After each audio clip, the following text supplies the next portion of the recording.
৬৫ বছৰীয়া পুৰণি তথা ১৯৬০ চনতে লামডিঙৰ সৰুলংফাৰ বজাৰত স্থাপিত হৈছিল এই নামঘৰটি। ৰেলৱে চহৰত কৰ্মব্যস্ততাৰ মাজতো হৰিনাম ল'বলৈকে স্থাপন কৰা হৈছিল এই নামঘৰভাগি। কিন্তু আজি নামঘৰটি নথকাৰ উপক্ৰম হৈছে। নামঘৰটিৰ মণিকূটৰ থাপনাভাগিক নতুন ঠাইৰ প্ৰয়োজন হৈছে, কিয়নো ৰেলৱে বিভাগৰ ফালৰ পৰা লামডিঙৰ প্ৰথম তথা আটাইতকৈ পুৰণি নামঘৰলৈ ৰেলৱে বিভাগে জাৰি কৰিছে উচ্ছেদৰ জাননী, যাৰ ফলত এতিয়া ভকত গোপিনীসকল দুখত ভাগি পৰিছে। ৰেল বিভাগৰ দ্বৈত ৰেলপথ নিৰ্মাণৰ বাবেই সৰুলংফাৰ বজাৰৰ বহু ব্যৱসায়িক প্ৰতিষ্ঠানৰ লগতে এই লামডিং নামঘৰটিও উচ্ছেদৰ জাননী প্ৰেৰণ কৰিছে। নামঘৰৰ ৰাইজে কিছুদিনৰ সময় বিচাৰি তথা নামঘৰটিৰ বাবে বিকল্প ঠাই বিচাৰি লামডিঙৰ ৰেলৱে মাণ্ডলিক প্ৰবন্ধকক এখনি স্মাৰকপত্ৰ দাখিল কৰিছিল যদিও কোনো সঁহাৰি লাভ নকৰিলে ৰাইজে। অহা ৪ মে তাৰিখে নামঘৰটিৰ ওপৰত জেচিবি বুলডজাৰ চলাব ৰেলৱে বিভাগে, যাৰ ফলত এতিয়া লামডিঙৰ এইসকল ৰাইজ ভাঙি পৰা পৰিলক্ষিত হৈছে। এইটো আমি দিছোঁ, তেওঁলোকে এতিয়া কিমানটো মানে আমি নাজানো আৰু মানাটো অসম্ভৱ। তেখেতসকলে ইয়াৰ পৰিৱৰ্তে আমাৰ কোনো ধৰণৰ ডিফেন্সৰ কথা নুশুনিলে হিয়াৰিং হিচাপে তেওঁলোকে একো লোৱা নাই। মাত্ৰ দোকানী ৯জন মানৰ কাৰণেও নটিচ আহিছিলে, তেওঁলোকো গৈছিলে। আমাৰ নামঘৰৰ হৈ আমি ৰিপ্ৰেজেণ্ট কৰিছিলোঁ, ছেক্ৰেটাৰী প্ৰেছিডেণ্ট আৰু আমাৰ নামঘৰৰ ৰাইজ গৈছিলে। তেতিয়া তেওঁলোকে কম্পিউটাৰত খুলি ৰেল বৰ্ডৰ মানে যিটো এপ্ৰুভ ডায়েগ্ৰাম, এই ডায়েগ্ৰামটো আমাক দেখুৱাই দিছে যে এই ৰেল লাইনৰ পৰা আৰম্ভ কৰি এইটোতো বাদেই ইয়াৰ পিছৰ কলনীও মানে তেওঁলোকে ধ্বংস কৰি একেবাৰে বেলতলা ক্লাবৰ পৰা আৰম্ভ কৰি তেওঁলোকে শ্বিফ্ট কৰি এইটো একেবাৰে মাইল মাথাত মিলাবগৈ, এনেকৈ কৈছে। আৰু এই যে ৰেলৱে লাইনটো আছে, ৰেলৱে লাইনৰ পৰা এতিয়া আমাৰ ৫০ মিটাৰ দূৰত এই আমাৰ ষ্ট্ৰাকচাৰটো মেইন ষ্ট্ৰাকচাৰ আছে। গতিকে এই ৫০ মিটাৰৰ ভিতৰত তেওঁলোকে যদি 4টাও লাইন বহুৱাই তাৰপিছত যদি ইলেক্ট্ৰিকেল পষ্ট দিয়ে, তেতিয়াও আমাৰ এই নামঘৰটো ছেভ হ'ব পাৰে। নটিচটোতো 11 মাৰ্চত দিছে, কিন্তু আমি ৰিচিভ কৰিছোঁ এইটো 3 এপ্ৰিলত ৰিচিভ কৰিছোঁ। যিহেতু তেওঁলোকে আমাৰ প্ৰগ্ৰামৰ দিনাখন ইয়াত দিবলৈ আহিছিলে 3জনমান মানে খালাচী ল'ৰাই, আৰু তেতিয়াতো আমি ভিতৰত সোমাই আছোঁ, আমি পূজাৰ কামত ব্যস্ত হৈ আছিলোঁ, প্ৰসাদ এইবিলাক আগবঢ়াইছিলোঁ। তেতিয়া মানে কেইগৰাকীমান গোপিনী আয়তীয়ে কৈছে যে আমাক বোলে কাগজ আহিছে। আমি কৈছোঁ যে নাই, এই সময়ততো সম্ভৱ নহয় লোৱাৰ। তাৰপিছত তেওঁলোকে গুচি গ'ল। তাৰপিছত থাকিলে, তাৰপিছত আমি নিজে বিধায়কক আমি তাৰ পিছত লগ কৰিছিলোঁ।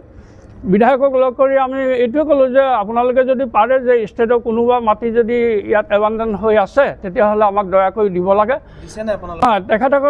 তেখেতে কৈছে যে অহা 7 মে'লৈকে তেখেতসকলে কোনো কামত মানে হাত দিব নোৱাৰে, যিহেতু পঞ্চায়ত নিৰ্বাচন চলি আছে। ইয়াৰ পিছতে মই অন্ততঃ ডিআৰএমক কৈ মই কিছুদিন হয়তো মানে ৰুকাব পাৰোঁ, এইটো স্থগিত কৰিব পাৰে তেওঁলোকৰ এইটো কাম।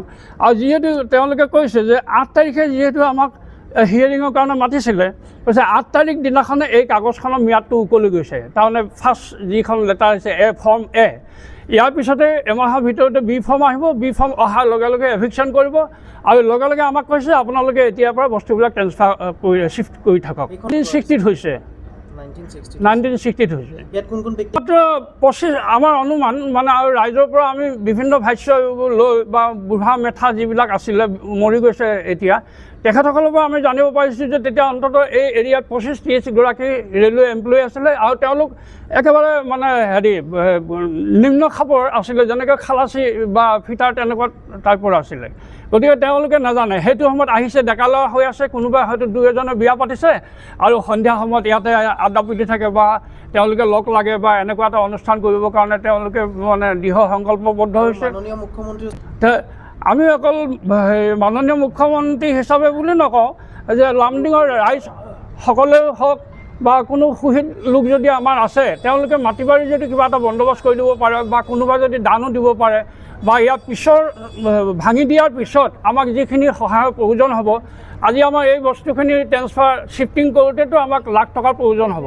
কাৰণ এখন গিল্ডৰ মানে কিমান মানে আয়তনটো আছে বা ইয়াৰ ওজনটো আছে, এখন ঠেলাত এখন গিল কেতিয়াও যোৱা সম্ভৱ নহয়। গতিকে এই খুঁটাৰ পৰা আৰম্ভ কৰি যে 3 পাত আৰু এই গ্ৰিলবিলাক নিওঁতেতো আমাৰ কিমান টকা খৰচা হৈ যাব আৰু কোন জেগাত নিম আমি আমাৰতো সংস্থাপনৰ কোনো ব্যৱস্থা নাই বৰ্তমানে কোনো নিৰ্দিষ্ট ঠাই নাই আমি একেবাৰে মানে অসহায় হৈ গৈছোঁ গতিকে আপোনালোকৰ জৰিয়তে আপোনালোকৰ মিডিয়াৰ জৰিয়তে আমি এই লামডিঙত থকা কোনো সহৃদ ব্যক্তি যদি আছে তেখেতসকলকো আমি বাৰ বাৰ অনুৰোধ জনাইছোঁ যে যাতে আমাৰ মানে দুৰৱস্থালৈ চাই তেওঁলোকে মাটি বাৰী যদি বন্দোবস্ত কৰি দিয়ে তেতিয়াহ'লে আমি মানে কিছু সকাহ পাম আৰু চিফ মিনিষ্টাৰে আমাক ইমান সহজতে দিব বুলি আমি কেতিয়াও মানে আশা কৰিব নোৱাৰোঁ যিহেতু গভৰ্ণমেণ্টৰ কথা আৰু এতিয়া আমাৰ যদি লোকেল বিধায়কে যদি কিবা এটা ব্যৱস্থা খৰতকীয়াকৈ কৰিব পাৰে আমাৰ দুখৰ কথা বুজি তেতিয়াহ'লে কিবা এটা হ'ব পাৰে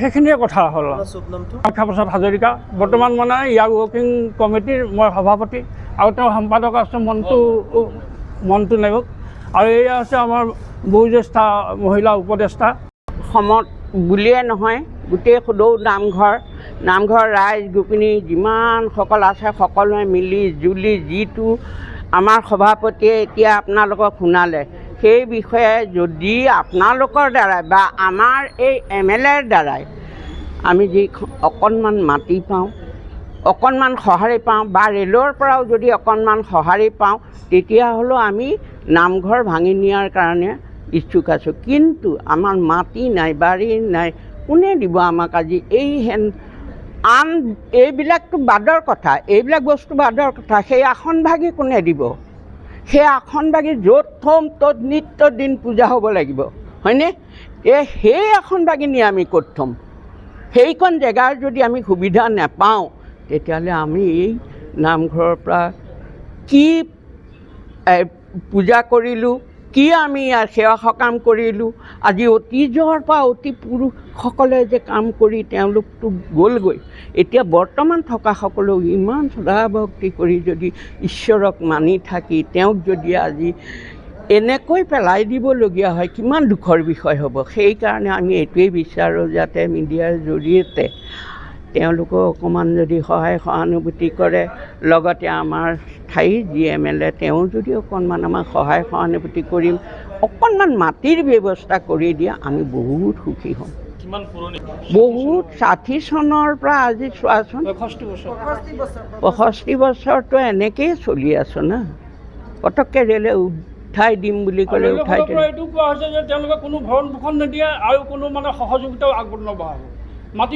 কিমান কৰি নিদিয়ে আৰু তাত কোনো নামঘৰ বনাব নিদিয়ে আৰু কোনো সহযোগিতাও আগ নবঢ়ায় তেখেতসকলৰ কথা হৈছে মানে এইটো চুইপ কৰিব লাগে লামডিঙৰ পৰা অভিষেক চৰকাৰৰ ৰিপৰ্ট NE 24